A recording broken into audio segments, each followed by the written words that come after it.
On a steamy summer morning, cattle graze through the longleaf pines in the savannas of southwest Louisiana. This is Daigle Farms, home to Dave and Mary Ann Daigle and their daughter, Clara. Daigle Farms has been in existence since 1983, but my family were all cattle people from Acadian people from down east that actually settled on the tall grass prairie. I like it because you're able to see the trees and the woods and the cows grazing. I see the impact of what he's been doing and how it has improved our pastures.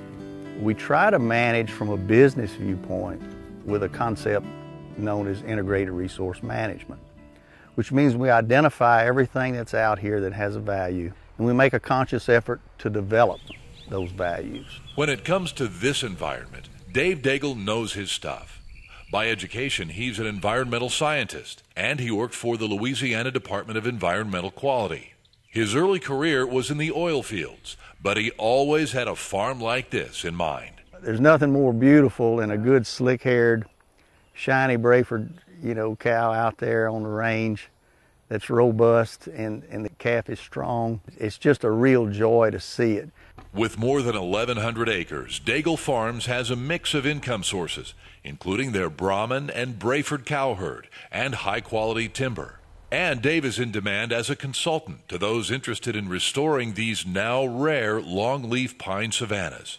Some of the tracts that we have were actually clear-cut lands that had been in tree farm situations before, and we reintroduced longleaf pines into that system in a natural spacing and setting. Since starting his farm in 1983, Dave has made steady progress in improving his land with the use of prescribed burning and cattle grazing. David has done an outstanding job of utilizing all the tools that were historically accurate in these longleaf pine savanna systems. He uses fire at the proper time. He uses grazing management, because herbivory and fire were both tools used to keep this area open. So just his vast knowledge of this ecosystem and how to properly use the tools to manage it makes him stand out among cattlemen here.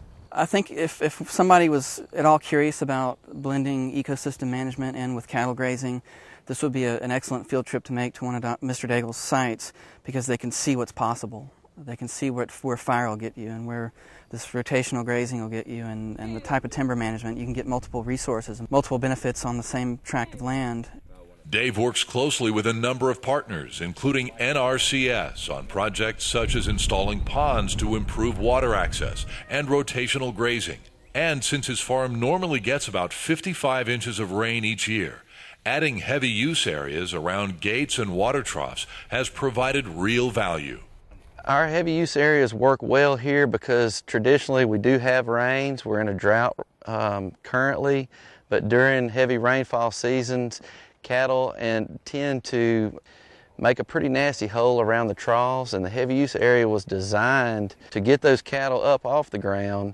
Those pads have been tremendous. We built a limestone base according to NRCS's specs, and we just really would have never known without their technical support just how beneficial those things are. Dave also battles the Chinese tallow tree, an exotic species that crowds out natural habitat. He uses a mix of fire and chemical treatments to control this invasive tree. Normally we use a basal spray, spot treatment throughout the landscape.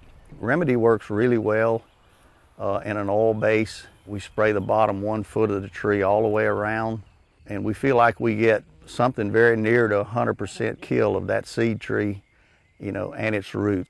Daigle Farms is home to a diverse array of rare and endangered plants, and Dave has worked with wildlife agencies to create habitat for the endangered red-cockaded woodpecker. I'm a sincere believer that, that I can graze cattle here, that I can maintain diversity, and I can manage it right there where a red-cockaded woodpecker lives. Whether it's sharing ideas with others, managing timberlands, or working with the cow herd, it's clear Dave Daigle and his family have a passion for life and for their land. To me, that's what God intended for him to do, was to be on the land. He didn't intend for David to have an office job, I guess you'd say. He's happier being on the land with his cows.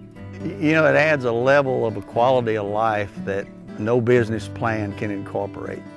There's not a day that goes by, not a one, that we don't marvel at the wonders of nature here.